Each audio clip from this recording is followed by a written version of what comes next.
The hidden truths in the Buddhist scriptures, impermanence, suffering, and non-self.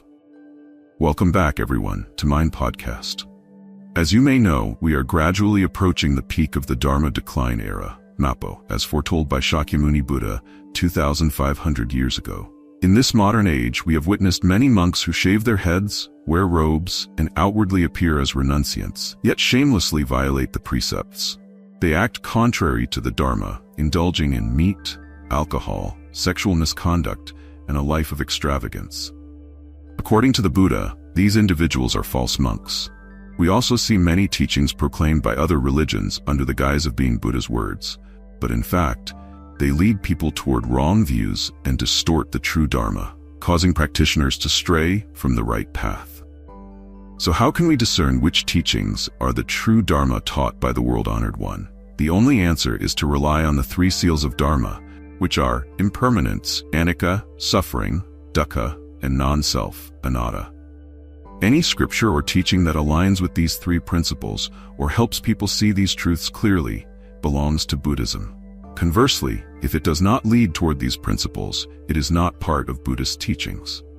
Therefore, to truly understand Buddhism and follow the path of the right Dharma, the first step is to explore the three seals of Dharma. Don't take your eyes off the screen. Join us as we delve into this fascinating topic in today's video. To see more interesting content, don't forget to like and subscribe to our channel. In ancient times, under feudal systems, when a king issued an order, he would write a decree and seal it with the royal stamp. The seal represented the king's authority, much like a modern signature. When people received and read the decree, they would kneel in reverence, treating it as if the king himself were present.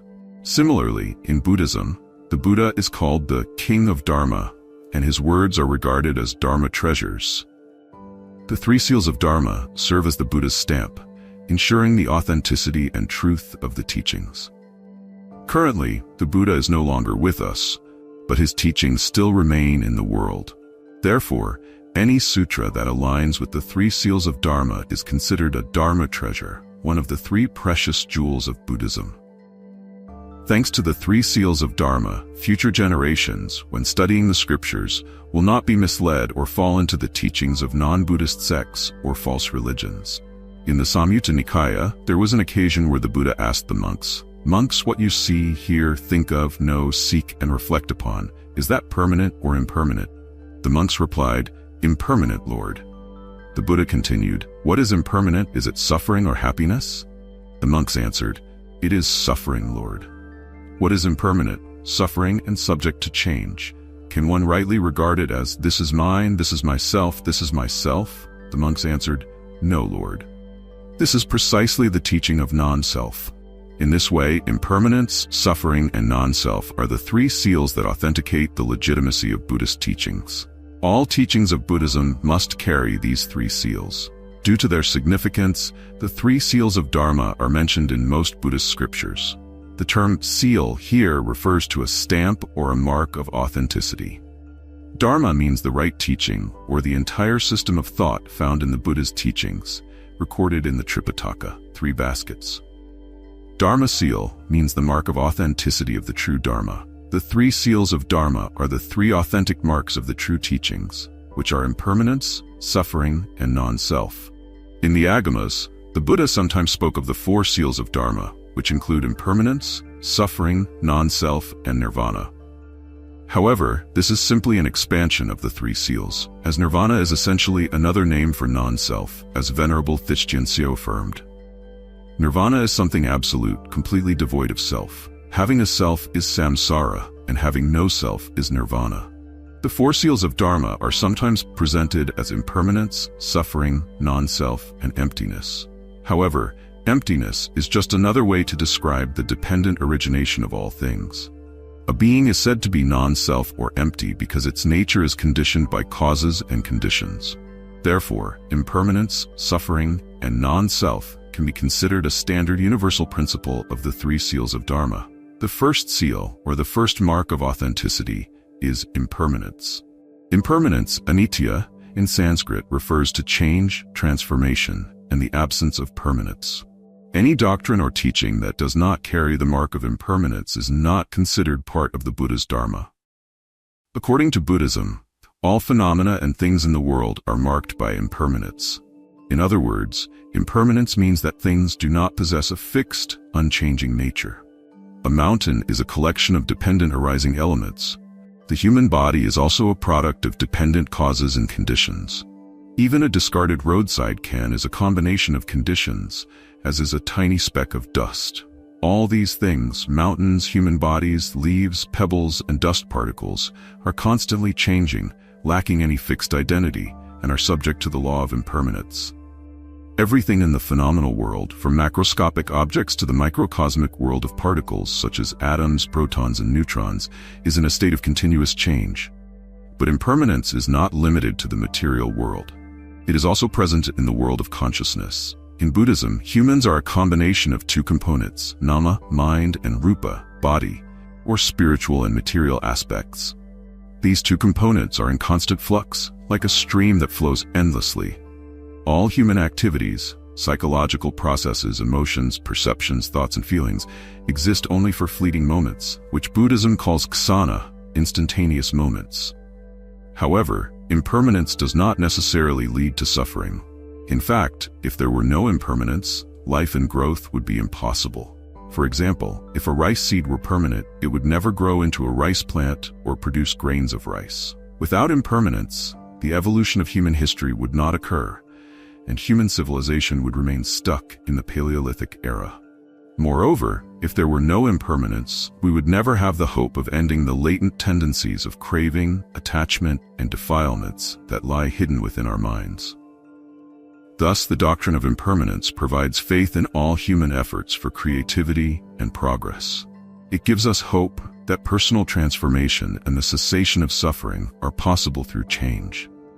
Impermanence is the true essence of life. The Buddha described human suffering as a burning fire, a shattering of the world. The entire world is ablaze. The whole universe is engulfed in smoke and fire. The entire cosmos becomes fuel for the flames, trembling under the weight of suffering. Suffering is a universal truth, present in diverse forms.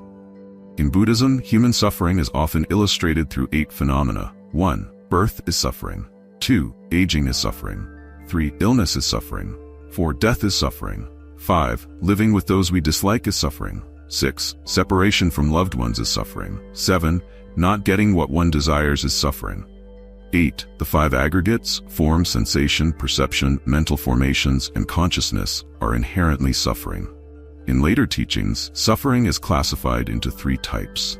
1. Suffering upon suffering, dukkha dukkha. This refers to unpleasant sensations, such as physical pain or psychological discomfort. For example, the pain from a toothache or the cold when lacking warm clothes. Witnessing the death of a loved one or being humiliated by others, leading to anger or embarrassment, also falls into this category. These physical and emotional discomforts are considered the first form of suffering. 2. Suffering due to change, viparinama dukkha. This suffering arises from the inevitable decay of things that once brought happiness or comfort. For example, in youth, the body is healthy and strong, but with aging, it weakens and deteriorates. The liver, healthy now, may eventually lose its ability to process cholesterol properly. Similarly, today's smiles and radiant faces may turn into tears and sorrow tomorrow. Wherever there is birth, there will also be destruction. This concept can easily lead to a pessimistic perspective. Even the best things in life inherently carry the seeds of suffering within them. In other words, the transition from one state to another and the gradual deterioration of the mind-body mechanism create unease and restlessness, disturbing peace of mind and emotions. This is what is called suffering due to change, viparinama dukkha.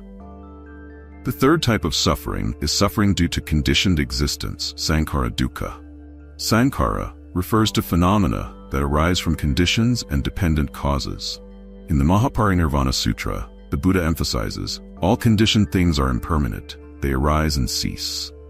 This means that everything born from conditions is impermanent and belongs to the relative world, the realm of birth and death, the endless cycle of samsara. The human body, the external world, the 5 aggregates, form, sensation, perception, mental formations, and consciousness, living conditions, and emotional states, All are products of dependent origination and are therefore subject to impermanence. Since impermanence leads inevitably to change, and change brings discomfort, all phenomena inherently carry the seeds of suffering, known as sankhara dukkha. These classifications of suffering are general guidelines. In reality, suffering is present whenever mental defilements arise. Only when the stream of consciousness is free from the disturbances of defilements can inner peace be attained. Thus, impermanence is not necessarily the cause of all suffering in life. The root cause of suffering lies in one's perception and attitude, whether positive or negative. Perception refers to how we observe and assess events, while attitude relates to our proactive mental and emotional response to these events. The world is constantly changing, yet we mistakenly believe and desire things to remain permanent. This attachment to permanence causes suffering. It is like the burden carried by a donkey or a camel, heavy and exhausting. Similarly, beings trapped in the 6 realms of samsara experience endless suffering. But the deepest suffering comes from ignorance, not recognizing the truth of reality and not knowing the path to liberation. The mistaken perception that impermanent things are permanent is the root of all suffering. However, why is suffering, dukkha, a dharma seal of the true teaching? Once, in the Tala forest at Kambi, the world-honored one taught the monks the reason why he proclaimed the 4 noble truths. Monks, what have I taught you? I have taught you the truths about suffering, the causes of suffering, the cessation of suffering, and the path that leads to the cessation of suffering. Why have I taught you these truths? Because they are truly beneficial and necessary for living an ideal life. These truths help you abandon all distractions, liberate you from attachment, end all suffering, and lead to peace, enlightenment, and nirvana. Thus, suffering is the concise expression of the 4 noble truths within the teaching of the 3 Dharma seals. It must be regarded as a constant reality in life and in the awareness of every Buddhist practitioner. Just as we can only treat a disease when we recognize that we are ill, liberation from suffering becomes possible only when Buddhists are aware of and deeply experience suffering in their inner lives. If we do not recognize the true nature of life and instead nurture the illusion that life is pure happiness, we can easily become entangled in the ease of material life and lose sight of the goal of spiritual practice. Courageously facing suffering and addressing it is the fundamental awareness necessary for liberation. Just as a lotus flower grows from mud, the ideal of liberation is nourished by this fundamental awareness. The entire system of Buddhist philosophy is founded on this realization. It can be said that no Buddhist scripture omits mention of suffering and the path to liberation from it. Therefore, suffering is considered one of the essential marks of the true Dharma. The 3rd Dharma seal is non-self, anatta, a doctrine of particular importance in Buddhism. This teaching is the result of continuous investigation and deep insight. The principles of dependent origination, impermanence, and non-self impermanence refers to the nature of change, while non-self signifies the absence of a fixed identity. When something changes due to conditions and causes, it loses its intrinsic identity and thus is considered non-self. Essentially, it does not have an independent subject. For example, saying that a table is impermanent means we observe its gradual decay and transformation in form. However, saying that the table is non-self requires us to view it through the lens of dependent origination. From this perspective, the table is a collection of conditions: the wood, the labor of the craftsman, and many other factors. Various philosophical systems have also discussed the notion of impermanence. For instance, when standing by the river and observing the flowing water, it flows continuously, day and night, without ceasing. Similarly, Heraclitus reflected on impermanence through the river, but from a different angle. No man ever steps in the same river twice, as the waters are always new.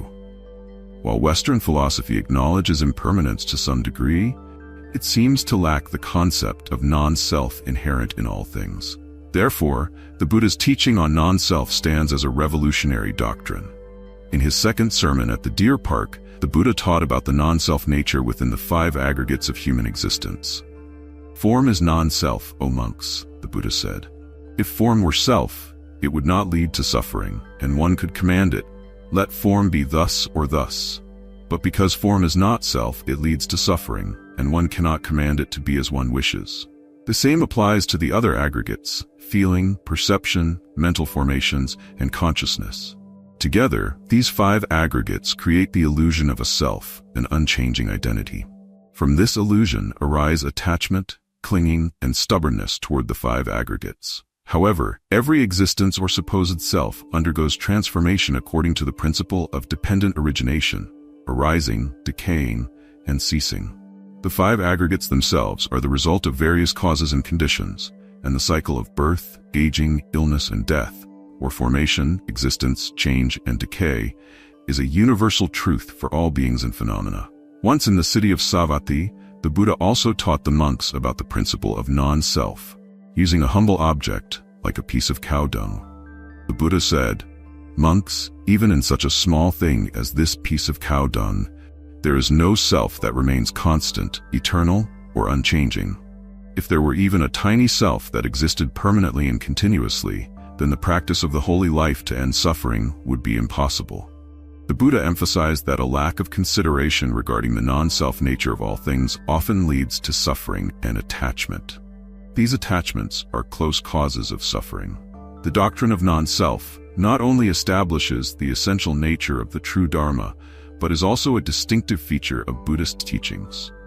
Because of its importance, non-self is considered the 3rd mark of existence in the 3 marks of existence, Trilakkhana. The greatest concern for practitioners is to find inner peace in life. All methods of Buddhist practice aim to help practitioners overcome ignorance and craving, which are the roots of suffering. Ignorance and craving are the sources of biased thoughts and behaviors. When our attitudes become entangled with attachment, meaning holding tightly to opinions or being bound to certain ideas, suffering arises. 2 primary concepts that people are often drawn to and bound by are the self, ego, or personal identity, and theoretical views or doctrines. In Buddhism, clinging to these 2 concepts is known as attachment to self, atmagraha, and attachment to views, dharmagraha. Attachment to self refers to the belief that every living being possesses a permanent and unchanging essence or soul. Attachment to views refers to a stubborn adherence to opinions and beliefs, insisting that they are universally valid and correct, regardless of circumstances or the diversity of others' perspectives. These attachments, according to the Buddha's teachings, are significant sources of suffering. In various contexts, such as in the Brahmanuda Sutta of the Vada school, a philosophical school in India during the Buddha's time, humans were viewed as possessing a self, Atman, and this self was said to be born from Brahma, the creator. This notion is similar to the concept of a supreme deity or a divine creator. The idea of an invisible, eternal essence within every being is present in most religions of the Buddha's era and continues to profoundly influence the spiritual lives of people today. Due to a lack of understanding of the 3 marks of existence, Trilakkhana, people often raise questions such as, if humans are constantly changing and have no real self, then who creates karma, and who experiences its consequences? If there is no self, then what is it that undergoes birth, death, and rebirth? In the Samyutta Nikaya, the Buddha taught the monks how to contemplate the true nature of the 5 aggregates as part of their practice, based on the 3 marks of existence. Monks, whether in the past, present, or future, whether inside or outside the body, whether coarse or subtle, superior or inferior, far or near, the 5 aggregates must be contemplated with right understanding as follows: this is not mine, this is not me, this is not myself. This teaching provides the most complete and concise answer to all doubts arising from the attachment to and defense of the self. However, impermanence, suffering, and non-self must be understood within the spirit of the law of dependent origination in Buddhism, a teaching that encompasses all other teachings. All practices exist within each person's mind. In the reality of the phenomenal world, impermanence itself is non-self when viewed from the perspective of time.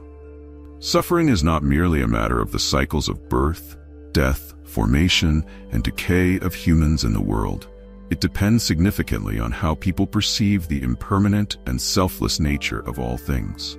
Correct understanding or having right view regarding the mental and physical processes of one's self is a clear recognition of the three marks, impermanence, suffering, and non-self, within the five aggregates. As long as human thoughts remain entangled in notions of an eternal self and mistaken attachments to doctrines, the three marks of existence will remain relevant and present in the world. For Buddhists, the three marks serve as three keys to unlock the door to liberation, and they are methods of contemplation to transform the self. Impermanence, suffering, and non-self, as outlined, also act as guiding principles for evaluating and reassessing all theories, teachings, and practices within Buddhism. I hope today's video has helped you gain a clearer understanding of the three marks of existence and how to apply them effectively in your practice and daily life. Fearful karma, 99% of new Buddhist learners fall into. Welcome back, everyone, to Mind Podcast. According to recorded history, the three periods of Buddhism are the age of true Dharma, the age of semblance Dharma, and the age of declining Dharma. However, with inconsistencies in the records, the ancient virtuous ones decided that the age of true Dharma would last 500 years, the age of semblance Dharma 1,000 years, and the age of declining Dharma 10,000 years. The age of true Dharma is a time of strong meditation, meaning that people lived in a period where the teachings existed, practices were followed, and there were those who attained enlightenment. This is the period where, although the Buddha had entered nirvana, the Dharma remained intact. The age of semblance Dharma is understood as a time when the Dharma has deviated from its original path. The teachings remain, but very few people are able to achieve enlightenment, marking the beginning of a decline. The age of declining Dharma is defined as a time when the practice has deteriorated. Everything has diminished, becoming as minute as grains of dust or tiny pieces of sand. The teachings exist but are no longer practiced, and enlightenment is no longer attained. Today, humanity faces countless societal problems, including corruption, drug abuse, prostitution, moral decay, and domestic violence. These tumors continue to spread, mutate in unpredictable ways, and affect all races, nations, and religions. Even the once pure realms of Buddhism have been secularized, leading to widespread loss of faith in the true path. Faced with these current conditions, what should Buddhist practitioners do to protect themselves, overcome obstacles, and advance in their practice? In this video, two terms will be introduced: layperson and monk. Simply put, a Buddhist layperson is a follower who lives in the secular world but has a mind directed towards spiritual liberation. These individuals are knowledgeable in Buddhist teachings, uphold the precepts, and are capable of teaching the Dharma to other lay practitioners and even to monks. Monks, on the other hand, are religious practitioners who lead an ascetic life, living alone or with other monks in a monastery. One could be a person who dedicates their life to serving sentient beings, or someone who practices asceticism, distancing themselves from the world to live a life of prayer and contemplation. First of all, lay people who live secular lives often face many worries and are bound by many attachments. People living in the world, career success, family, and material wealth are the ultimate goals and the meaning of life. In pursuit of good food, fine clothes, and luxurious living, people sometimes resort to unscrupulous means, willing to sacrifice family ties, friendships, and even their own integrity. They lose sight of moral values, kindness, respect, wisdom, and faith. Instead, they are driven by greed, anger, and delusion, creating and spinning in the cycle of ignorance and attachment to the self. Upon learning of the Dharma, with deep insight into the law of cause and effect, they come to understand the workings of karma and the impermanence of all things. Second point is lacking true faith. A layperson must have true faith, deeply believing in the law of cause and effect and realizing the impermanence of all things. Only by sincerely practicing the Dharma can one eliminate karmic obstacles and be freed from the sufferings of samsara. One must have complete faith in their own capacity for enlightenment, and with patience and perseverance, practice diligently without expecting or seeking to avoid obstacles or chasing illusions. Unfortunately, most lay people today turn to Buddhism, worship and pray for the fulfillment of their desires, feeding their greed, anger, and delusion, as well as their ego. They do not understand, believe, even want to believe that all their merits and sins, and the results of their karma, come from their own action. They fail to see that cause and effect is just and fair. Each person creates their own cause and must bear the corresponding result. To meet the desires of lay people, many monks organize elaborate ceremonies filled with superstition and reverence for divine power, distorting the truth. They secularize Buddhism, turning a path of enlightenment and liberation into a path of worshiping gods, promoting mysticism, and feeding delusions of ego. All of this is driven by profit, as the money gained from these rituals is not insignificant. Instead of promoting and teaching the true Dharma so that people may deeply understand and develop genuine faith in the foundations of Buddhism, guiding them back to the right path, monks follow the delusions of the lay people, creating obstacles in order to earn money and accumulate wealth for themselves. Anyone who speaks out in defense of the true Dharma is met with evasive justifications, claiming they are using skillful means, adapting to circumstances, and integrating Buddhism into the world. Lay practitioners are told not to criticize the monastic community, while faith in the monks is clouded by delusion, superstition, strong desires, and wrong views. With such rampant ignorance, where is the future of Buddhism headed? The third issue is obstacles in studying Buddhism. This is a common problem for most current practitioners. Why? Because learning about Buddhism is easy. Anyone can do it. However, sincerely practicing the Dharma to transcend birth and death is extremely difficult.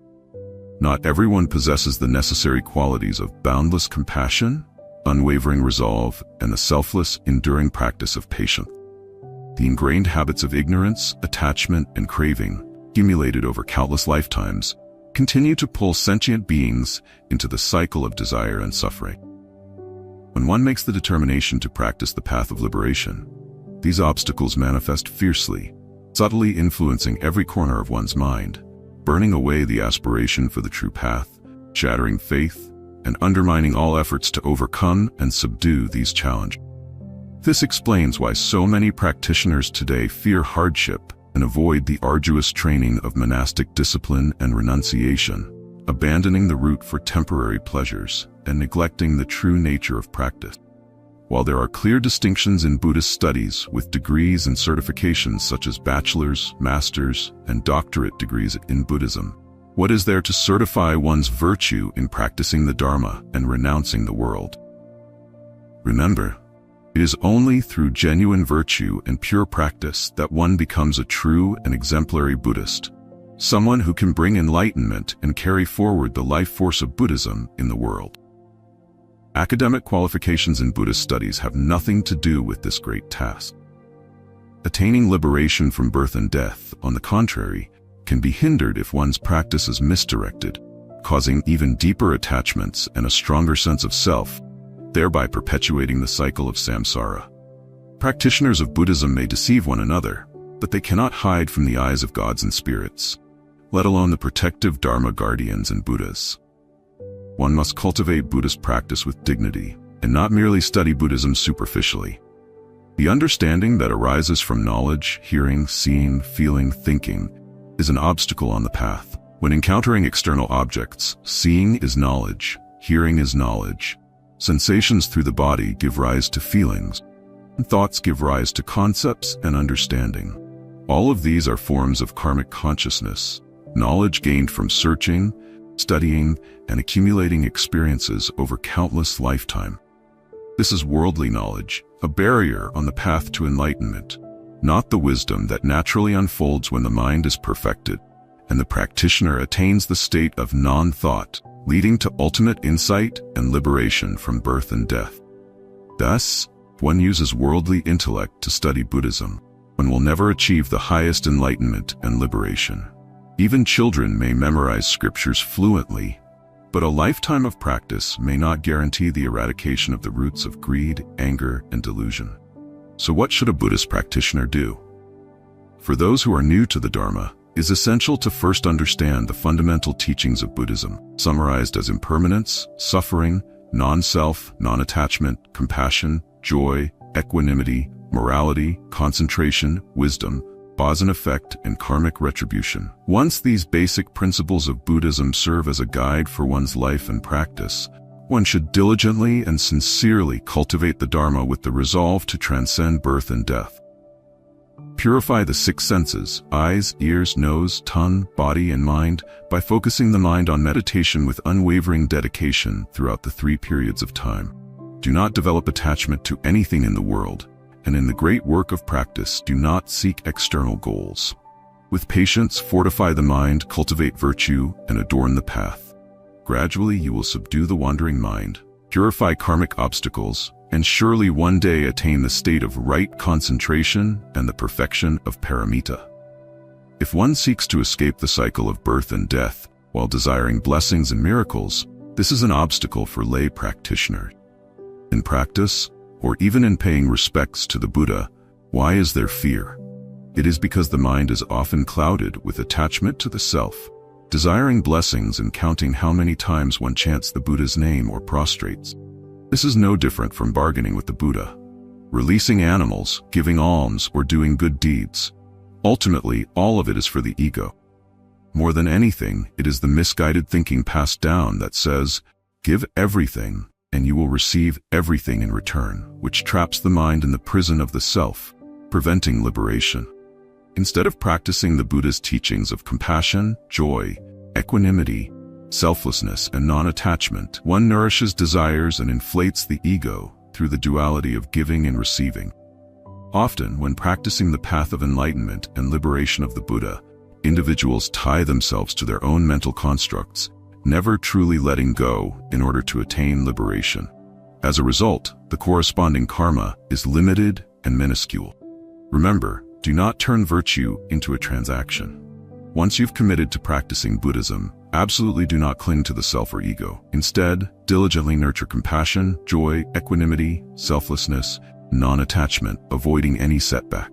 Cause and effect will align accordingly. For monks, when putting in effort, there is often a desire for miracles and the appearance of auspicious signs when chanting the Buddha's name, meditating, reciting mantras. They hope for quick enlightenment, see the Buddha nature, to awaken the chakra, heal all illnesses, or to attain supernatural powers and perceive metaphysical realms. Because of these misguided desires and inner obstacles, when meditating, they attract demons and false illusions, leading them astray. When they desire to see the Buddha, a false Buddha appears. When they long for auspicious signs, false signs appear. Over time, they become attached and entangled in these illusions, unable to free themselves, falling into delusion and losing the true path to enlightenment. In reality, throughout history, many practitioners of meditation, chanting, or mantra recitation have fallen into deep delusion, completely losing control over their body and mind, sometimes even descending into madness. They are not fortunate enough to encounter a teacher who has realized their Buddha nature and who has the compassionate vow to help them. Their connection to the triple gem, Buddha, Dharma, and Sangha, will be severed. When they die, they will enter a realm of delusion. To protect the body and mind from external demons and internal obstacles, a practitioner must strictly adhere to the principles of Buddhist practice, practicing without seeking results, without expecting miracles, without attachment to the self, and without reliance on any external entity. Keep this in mind. The 5th point is about the deification of monks and nuns. Respect for monks and nuns, those who have truly renounced the world and practice pure conduct, is a fundamental attitude that lay practitioners must have. However, deifying them is absolutely not recommended. That is not right faith, which is based on right view and wisdom, but rather a form of blind devotion to the outward appearance of monastic. Without the light of right view, it is easy to go astray on the path. Monastics differ from lay people in that they have the favorable condition of renouncing worldly ties and focusing solely on the path of liberation. However, like all sentient beings, they are still ordinary people, still subject to ignorance, craving, and attachment to the self, which they must strive to purify and eliminate. Therefore, deifying monks and nuns may lead them to develop arrogance and pride, which becomes an obstacle on their spiritual path, creating further hindrances and delusions, leading to a decline in their practice. Indeed, it is seen in reality that many lay people, instead of respectfully greeting monks with palms together, prostrate to them as if they were worshipping the Buddha. This is truly inappropriate. Likewise, for monks who have not yet realized the Buddha nature, they should absolutely not accept even a single prostration, as it damages their virtue. A monastic's life depends on the support and offerings of the lay community. When they still have ignorance, craving, and attachment, and are far from ending the cycle of samsara, how can they allow lay people to bow down to them in this way? How can they hope to complete their spiritual path if they continue to harbor arrogance and view themselves as superior? Furthermore, current degeneration of some monastics, particularly those living luxurious and indulgent lifestyles, partly due to the excessive reverence shown by Buddhists. Always remember that the robe does not make the monk. On the contrary, it is only through diligent practice, sincere compassion, unwavering resolve, and noble conduct that a true monastic is made. Only such a true practitioner is worthy of respect, offerings, and the reverent palms of lay people, becoming a field of boundless merit in the world. Sixth, the decline of the Bodhi mind. For lay practitioners, the hardships of making a living, endless difficulties of life, and continuous family obstacles make it hard to progress on the spiritual path. Old habits and attachments create further hindrances. A lack of mindfulness and diligence makes one easily influenced by worldly distraction. Without a wise teacher to guide them, and without a clear understanding of the meaning and purpose of their practice, all these adversities and inner obstacles, brought about by karma, can easily cause lay practitioners to lose their Bodhi mind. For monastics, despite having renounced worldly life, ignorance and karmic obstacles still remain. Thus, their minds may still cling heavily to ego, craving, and attachment. In seeking fame, wealth, and sensual pleasures, they lose their original mind, becoming attached to material comforts and forgetting their true nature. Some call for donations and misuse temple funds, focusing on building large, luxurious temples in convenient locations, lacking nothing. They seek recognition and rewards from religious authorities and the government. When they receive such accolades, they show them off to lay people, using them to promote the reputation of their temple and themselves, all in an effort to attract more offerings and merits. How is this different from robbing the merits and efforts of the faithful? Moreover, when families face difficult situations, some monastics even set prices for funeral rites and memorial services. If lay people want to enter the main hall to worship the Buddha, abbot of the temple may require them to purchase a new robe before being allowed in. They abuse the Dharma, selling sacred scriptures and objects, violating the precepts, and turning the monastery, a place of liberation, into a marketplace filled with worldly corruption. They justify their actions with twisted logic and misguided views, using the name of Buddhism for their own gain. We are now witnessing the disturbing trend of monastics singing, dancing, and filming themselves to post online for likes. Even worse, immoral acts are being committed in what should be the peaceful and pure environment of the monastery, turning it into a place of shame and sorrow for many people. Alas, these are the demons in disguise as monks, destroying Buddhism from within. Just like the Buddha once warned, the lion's flesh is devoured by worms within its own body. Remember, practicing Buddhism is not easy. One must light the torch of wisdom and follow the path independently. The Buddha is merely a guide, showing the path to enlightenment and liberation. Sentient beings, deeply mired in ignorance and burdened by accumulated karmic obstacles from countless lifetimes, can never escape the endless cycle of suffering unless they rely on their own awakened mind, sincerely practicing the Buddha's teachings to purify and eliminate all obstacles. When will they ever be free from the heavy burdens of suffering? Gains and losses, praise and blame, joy and sorrow. Nothing in this world lasts forever. Therefore, do not cling to or dwell on these fleeting things. Life is short and impermanent. In the blink of an eye, the 100-year journey ends, and ultimately, everyone meets the same fate, grave. But where will the self go amidst the pain of samsara? Only through genuine Buddhist practice can one follow the fastest path to break through delusion, attain enlightenment, and escape the cycle of birth and death. Ultimately, only you can save yourself. True True faith means that no matter the favorable or challenging circumstances, no matter the obstacles or difficulties, the mind remains calm, directed upward, joyfully accepting karma and steadfast in the aspiration for liberation. One must diligently accumulate merit, practice repentance, and wholeheartedly follow the compassionate and wise path of the Buddha. May Buddhist practitioners, both monks and laypeople, cultivate virtue, compassion, wisdom, and courage, dispel wrong views, uphold the true Dharma, and protect the Buddhist teachings in this world. May they follow the path of compassion without letting their bodhi mind decline, without getting lost in confusion, without following false teachers or collaborating with demons in practice. If they cause the Dharma to decline, then their wisdom life will be severed, and they will certainly fall into shared karmic suffering in the future. Seventh, the ego. Degrees and academic titles, even fame, are mere illusions and say nothing about enlightenment. They have nothing to do with the great matter of liberation from birth and death.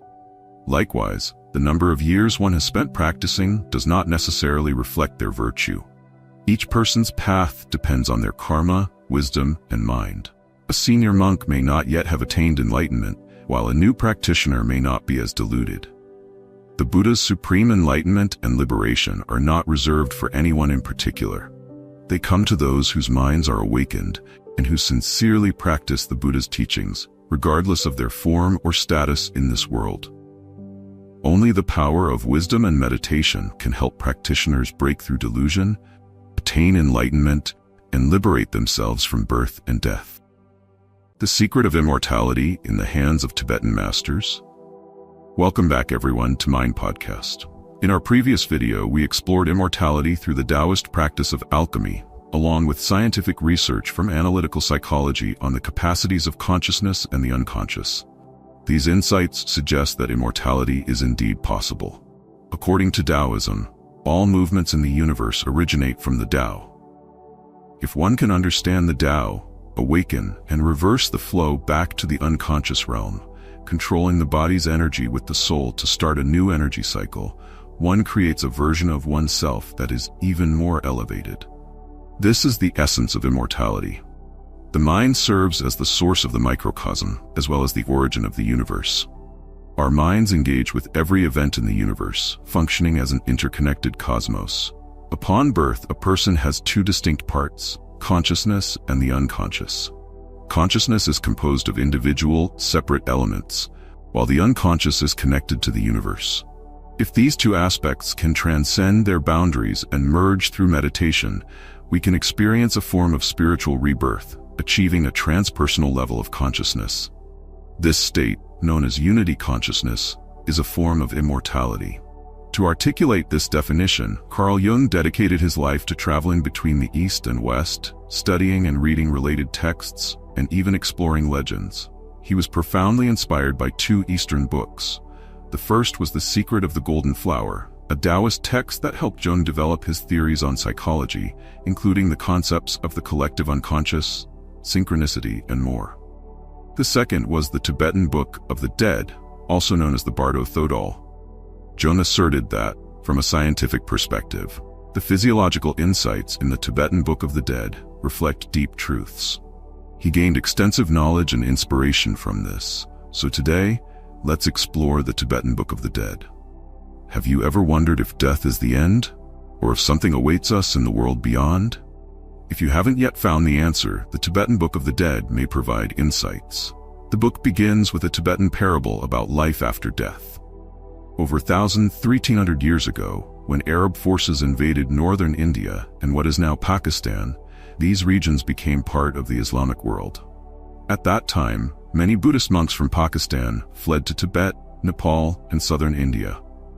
Among them was a highly skilled prince named Padmasambhava, meaning born of the lotus. According to Buddhist legend, Shakyamuni Buddha prophesied that a saint would be born from a lotus in the future, and many believed this prince to be the chosen one. Padmasambhava possessed advanced philosophical understanding beyond the knowledge of the people at that time. He spread Buddhism widely, guiding the populace to spiritual awakening. Eventually, he became a great ruler, leading his land into a period of prosperity. However, When Islamic forces invaded his kingdom, he had to flee to Tibet, which was the only region able to resist the Arab forces. The Tibetan king held Padmasambhava in high regard and invited him to stay in Tibet, hoping he would help govern the country and spread Buddhist teachings from India to the Tibetan people. Through Padmasambhava's teachings, the people of Tibet attained enlightenment and embraced the wisdom that came from the birthplace of Buddhism. One day, Padmasambhava told his disciples that he foresaw a future in which a counter-revolutionary movement might lead to the downfall of Buddhism on the Tibetan plateau. He warned that monks would be killed, most monasteries burned, and the treasured scriptures and teachings lost. At that time, gods and demons would dominate the highlands, and this would be an inevitable catastrophe they would have to face. To prepare, he wished to record all essential teachings in scripture so that, at the right moment, someone among his disciples would naturally awaken to these teachings and rediscover the wisdom he left behind. Buddhism would then rise again, stronger, on the Tibetan plateau. The very next day, Padmasambhava disappeared before his disciples could understand the full meaning of his words. Historians believe he left Tibet after instructing his disciples to hide critical scriptures in a cave. However, legend says that Padmasambhava attained enlightenment and entered a state of collective consciousness, concealing all scriptures within the realm of consciousness. Over 600 years later, a monk felt the reincarnation of Padmasambhava's spirit entering his mind and subconscious, revealing the hidden texts within the world of consciousness.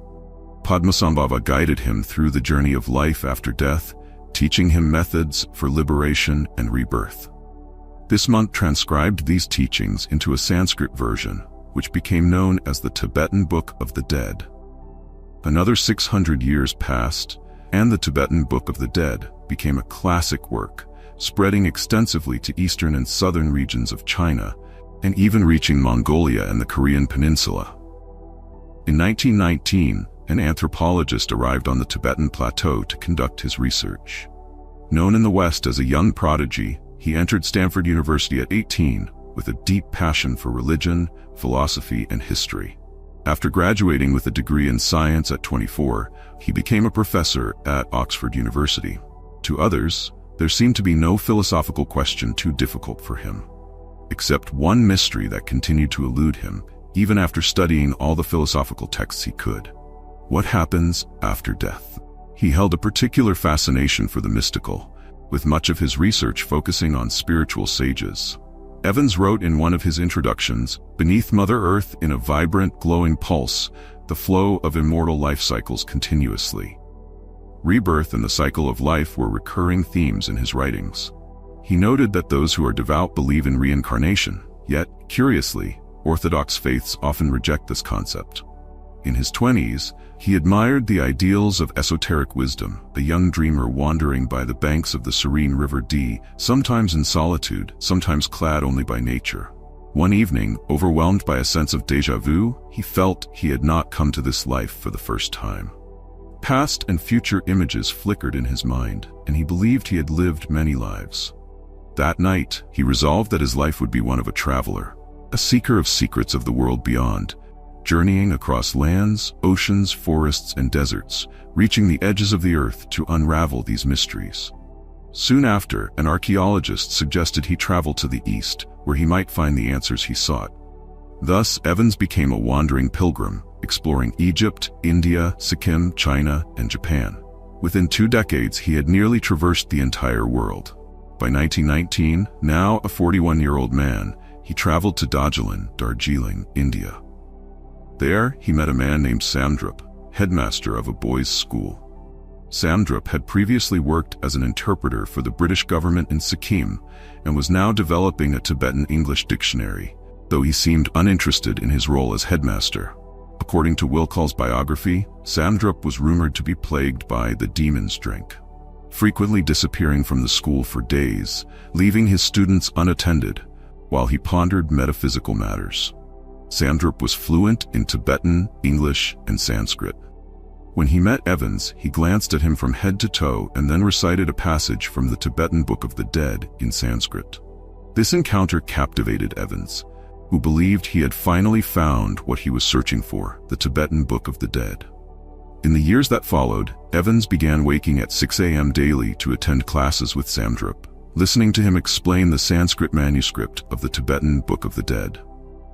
Like a sponge long parched and now soaking up rain, Evans absorbed the Eastern philosophical teachings with an insatiable thirst for knowledge.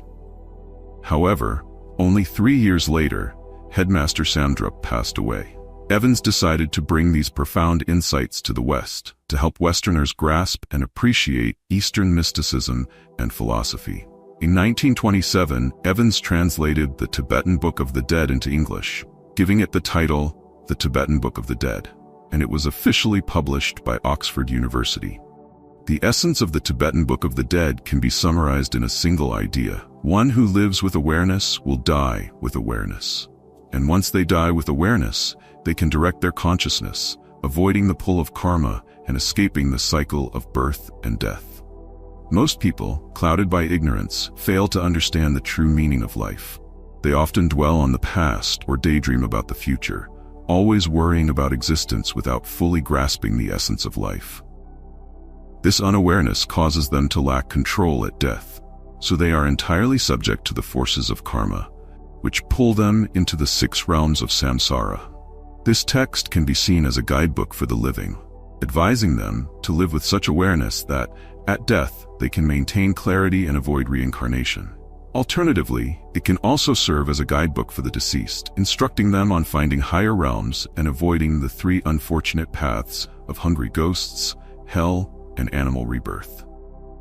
According to the book, after death, one quickly enters the bardo, or intermediate state, beginning with the first stage called Dharmakaya, appearing as a pure, radiant light. At this stage, one may not yet realize they have died. Here, one encounters an unparalleled light and countless visions of bliss. If one can see through these illusions, they may be reborn into a state of happiness. However, most people are overwhelmed by the illusions and progress to the second stage. In the second stage, Sambhogakaya, which lasts for 14 days, the blissful visions begin to fade, replaced by sensations of pain and worldly attachments. Afterward, one enters the third stage, Nirmanakaya, manifesting as the 6 paths of rebirth. This stage also lasts another 14 days, during which one may experience various ordeals before ultimately facing an arbitrary judgment from the other world. After this, they are reborn, and thus remain bound within the cycle of samsara.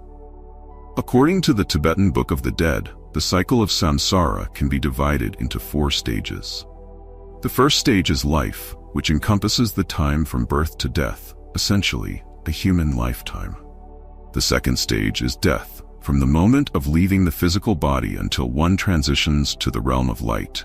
The third stage is the experience in the realm of light, a unique period when consciousness opens to directly perceive true awareness.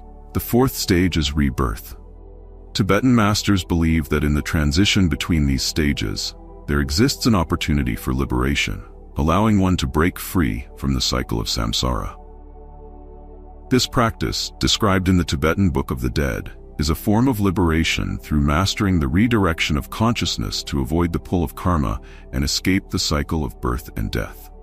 The transition between 2 stages is a special opportunity, as illustrated in the following example. Imagine that, after investing sweat, tears, and sacrifice to build a successful life, you suddenly lose everything in a moment. Shocked and disoriented, you may feel an overwhelming emptiness, a brief sense of freedom from burdens and worries. This feeling of release is fleeting, however, as the mind soon intervenes, assigning blame and fueling anger and despair. This habitual reasoning pulls you into a state of confusion, and you lose control over your emotions.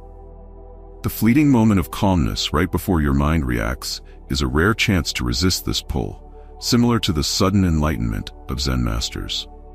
It is a gap that an awakened person can use to extend the calm state, resisting the turbulent mind. This transition between life and death holds a similar opportunity. With one fully conscious breath, a dedicated practitioner can tear through the web of karma, achieving liberation from the cycle of reincarnation.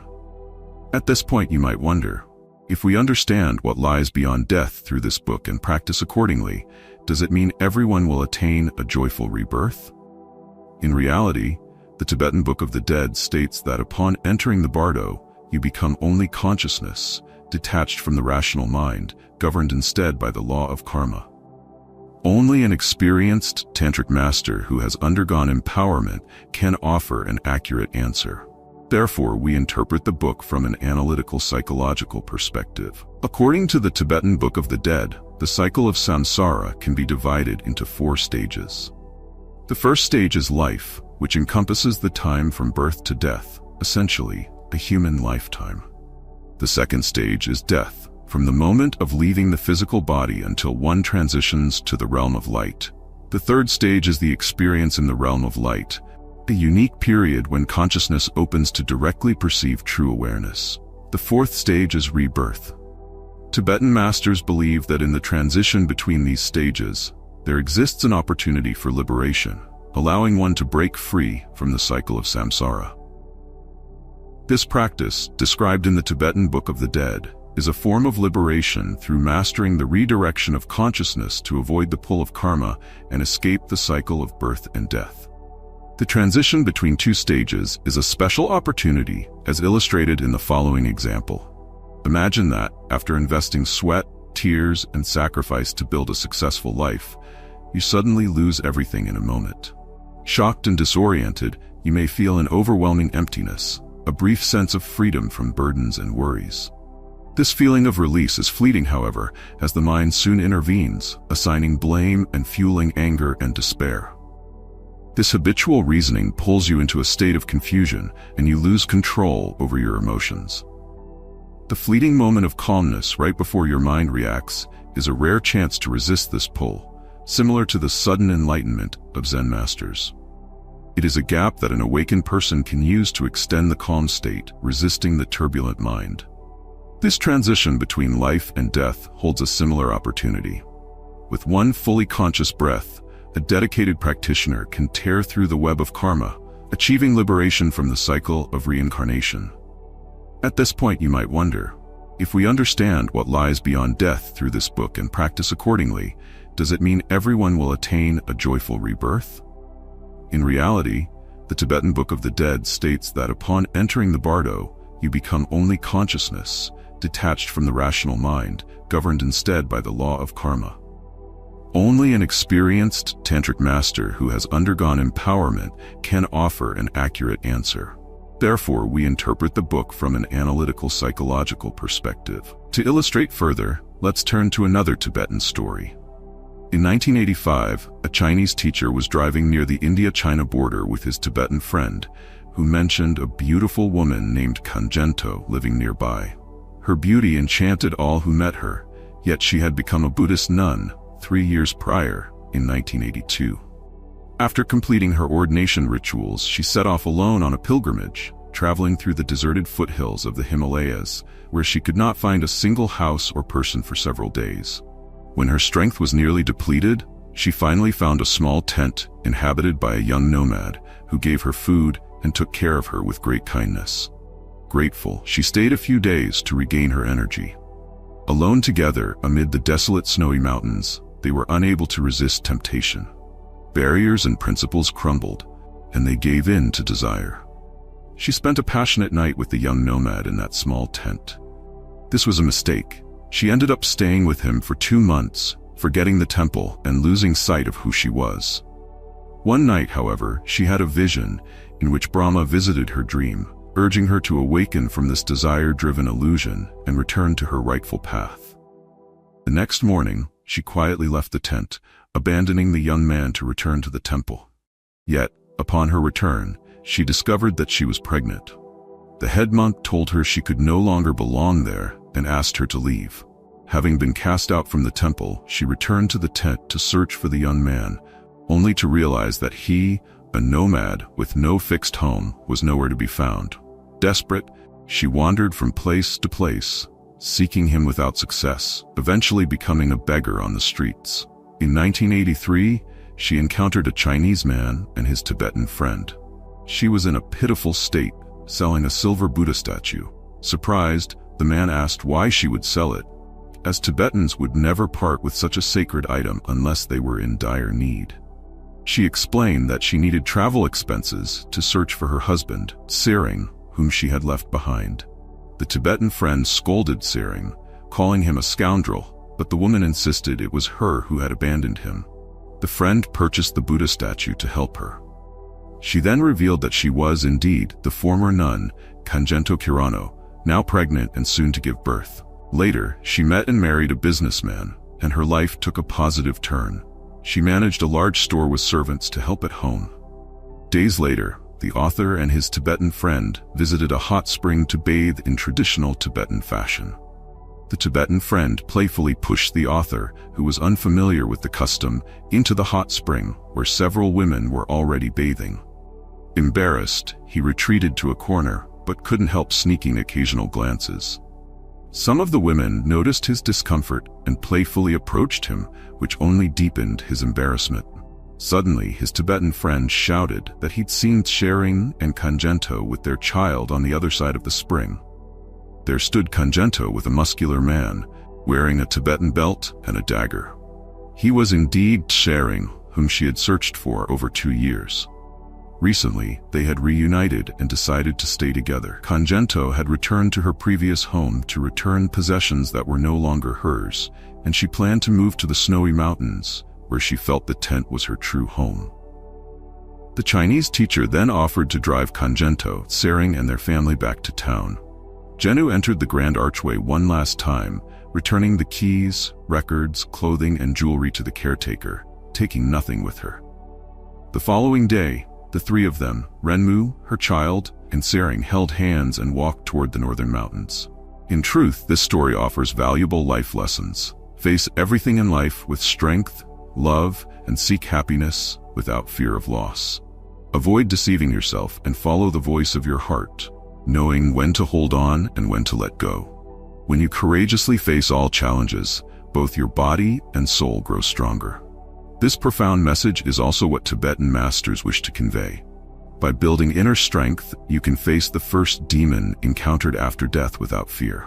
If you are strong enough to overcome these demons, you can escape the cycle of samsara.